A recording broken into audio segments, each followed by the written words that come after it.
Hey folks, my name's Emaline Conkey, and today we're going to talk about the varieties of poultry. Hoorah! Okay, so we are at our secondary hen house. We're not going to go in there right now, because it's late in the day. They're feeding, they're drinking their water. So, but yeah, in this house, we have a combined of Orpington hens, Rhode Island Reds, and New Hampshire Reds. And they usually tend to lay large brown eggs. If you look in here, you can see the nesting boxes in the back of the house. So yeah, nesting boxes in the back. I don't know if you can see right now, but there are actually quite a few large brown eggs in there. These guys are pretty chill. They don't tend to make lots of vocalizations, but as you can hear, they're just kind of sitting there chirping, grunting, croaking at me because they're like, hey, you're standing by the chicken wire. You're going to give us more corn? Because these guys, they love cracked corn. But yeah, all of our birds here get some sort of mixture, usually about the same ratio, of cracked corn with a little bit of oyster shell for extra calcium. The oyster shell with the extra calcium strengthens the eggshell strength, so it's not easily it's not going to crack if like they sit on it. So because if they don't have enough calcium, they're actually going to be too weak. They're going to try to sit on them before we get to collect them, and they're just going to break. And that's going to be useless. We're not going to be able to collect them. We're not going to be able to profit. And then the other half of their feed is usually 18% medicated layer crumbles. So that's what we feed all of our birds, because most of our birds we use for egg production. We raised some meat birds this summer, but yeah, they're all in the freezer now. Super good. But yeah, chickens. Okay, so now we're going to talk about chickens and egg-laying behavior. So if you look in here, these 3 boxes, those are nesting boxes. We build those to try to intrigue the chickens to have nesting behavior. They come out in the general yard, they feed all day, they drink their water, and they come in here and they sit in these boxes and they lay their eggs. If you look in here, we have a perch in there. So if the nesting boxes are full, but the ladies still want to go in there and hang out and wait for a box to open up, they can come in here, perch. We'll have a feeder hanging in here for most of the day, and then we move out into the general yard when we let them back out. And yeah, so they come in here, they lay their eggs, and we collect them every day so they don't get broody. And broody is characterized by a chicken who decides she's going to incubate her eggs. So she'll lay her eggs, and she'll try to stay in there. Like, she doesn't want to leave the nest box. She wants to sit there and incubate her eggs. So we try to discourage that, so we collect every day. Because a broody hen is not a nice hen. You try to reach in there, she's going to peck at you, she's going to jump at you, she's going to flap at you, because she doesn't want anyone to take her eggs. She wants to turn those eggs into her babies. But we try to not let that happen because we make a profit off our eggs. So yeah, nesting boxes, they go in there, lay their eggs, we collect them. But yeah, if you look in there, there's straw and shavings and everything. So it's nice. We try to inhibit and replicate natural nests as much as possible. So yeah, nesting boxes and egg-laying behavior. Go. So, if you look in here, all of these are roosters. You know why they're all roosters? Because they misbehave. And they think, oh, we're just going to torture all the hens. So, we have an overabundance of roosters. We'll most likely rehome all of them by next spring. People with their own hatching programs and everything that are looking for new roosters to change their bloodlines and everything, and genetics, get better plumage. Like, if you see this one right here with the lighter plumage, it's actually very desirable. Like, there's people out there that just buy chickens because they think they look pretty. I know that's strange, but believe it or not, people do that. So, yeah, they're all pretty fairly nice looking roosters. They're probably this year's or last year's hatchlings. But yeah, all roosters. We don't let them out in the general yard because they're gonna fight for competition over the hens, and we don't want our hens to be overbred because it's not good for them. Because we just want them for the egg production, and we don't want them to be hurt. That's sad. We like our healthy hens. So yeah, roosters waiting for new homes. Okay, now we're gonna talk about guinea hens. So if you look, all these gray birds, some of them are just straight gray, some of them have the spots. Those are guinea hens. And guinea hens are super annoying but they're super helpful. They're great tick eliminators, pest control. You can't really see the field right now because it's covered in snow, but I was out in this field messing around, working all summer long, and I only got 2 ticks on me from June to August. So great tick control. They have razor sharp beaks, so ticks don't have a chance. Like, I've gotten bit by one once because I was trying to feed inside the house and it just kind of flew at me and it got my hand. It drew blood. They had like needle sharp beaks, so don't ever mess with a guinea hen. They come in a range of different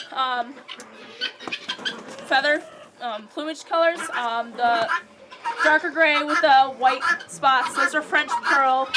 The gray ones, that when they're in full plumage, their necks narrow up into a nice light purple. Those are lavender guinea hens. And then we have piebald, where they can range from anywhere from brown to the lavender or the French pearl, but the front from the breastbone down is white.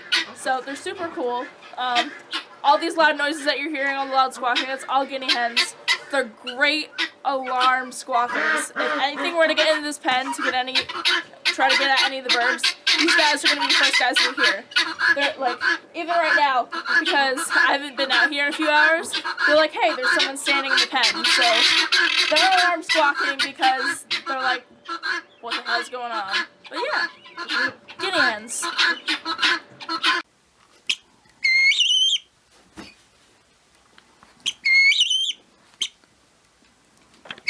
Okay, so quail.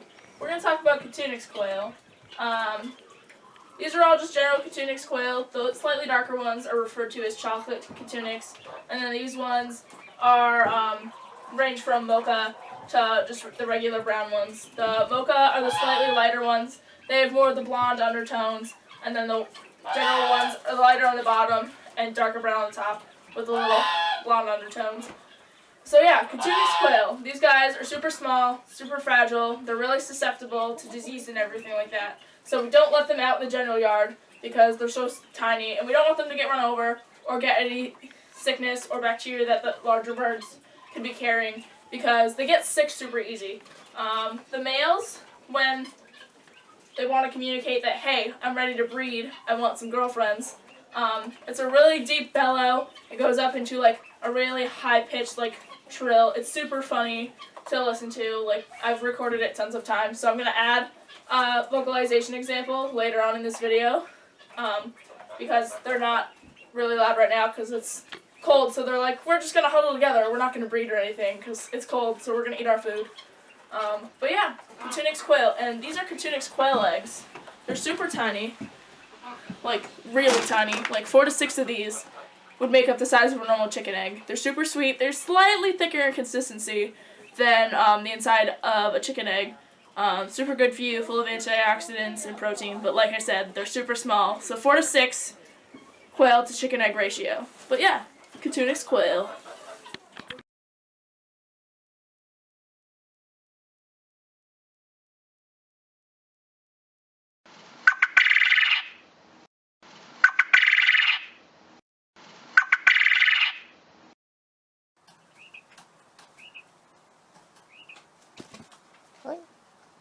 Okay, so we're going to talk about ducks. So you see all these multicolored ducks. There's some lighter ones with the gray tips on their the tail feathers, and then there's the darker and the merled ones. All these ducks right here are Muscovy ducks. They're pretty laid back. They lay light colored eggs. They're slightly larger than the average large chicken egg that you would buy from a grocery store. They're usually relatively transparent. If you hold them up to a light, you can see the light shine all the way through them. That's how we do our eggs to make sure that they're not developed and they haven't been fertilized or started incubating when we collect these guys. Because we do sell our duck eggs here. So yeah, Muscovy ducks. They're not as vocal as you would think a duck breed would be. If they get agitated, yes, they will be territorial, and they will do the regular little mild, like, deep-chested bellow quacks, but they're pretty laid back. They get along relatively well, as you can see. We have a large variety of different poultry and fowl breeds here. So, yeah, Muscovy ducks.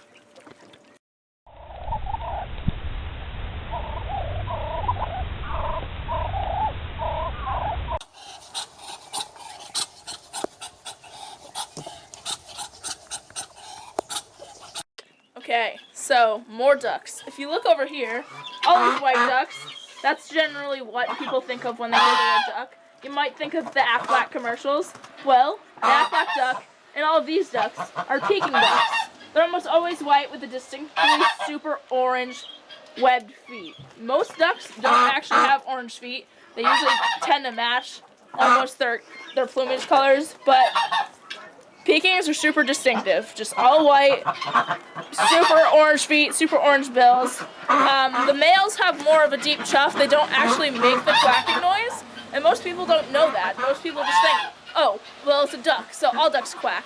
Well, female quacks and male quacks in Pekings are very, very distinctly different. I'm going to do a straight up vocalization example clip after this video.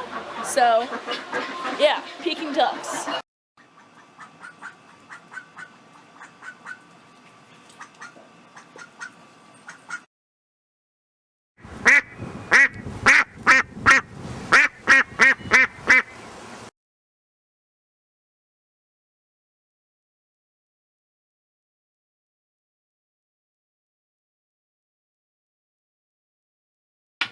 Hey, Abby, check out this goat over here. So, yeah, goats, not a member of Poultry. Alice just wanted to be in the shot, you know. Alice is reincarnated actress from Hollywood. We're destined to believe, like, she always wants attention, but yeah. Alice is not a member of Poultry. Next, Kim Kardashian. Okay, so, more ducks. If you look over here, these white ducks, that's primarily what people think of when they hear the word duck. Well, to specify, these guys are Peking ducks. They're usually almost always white, and the female...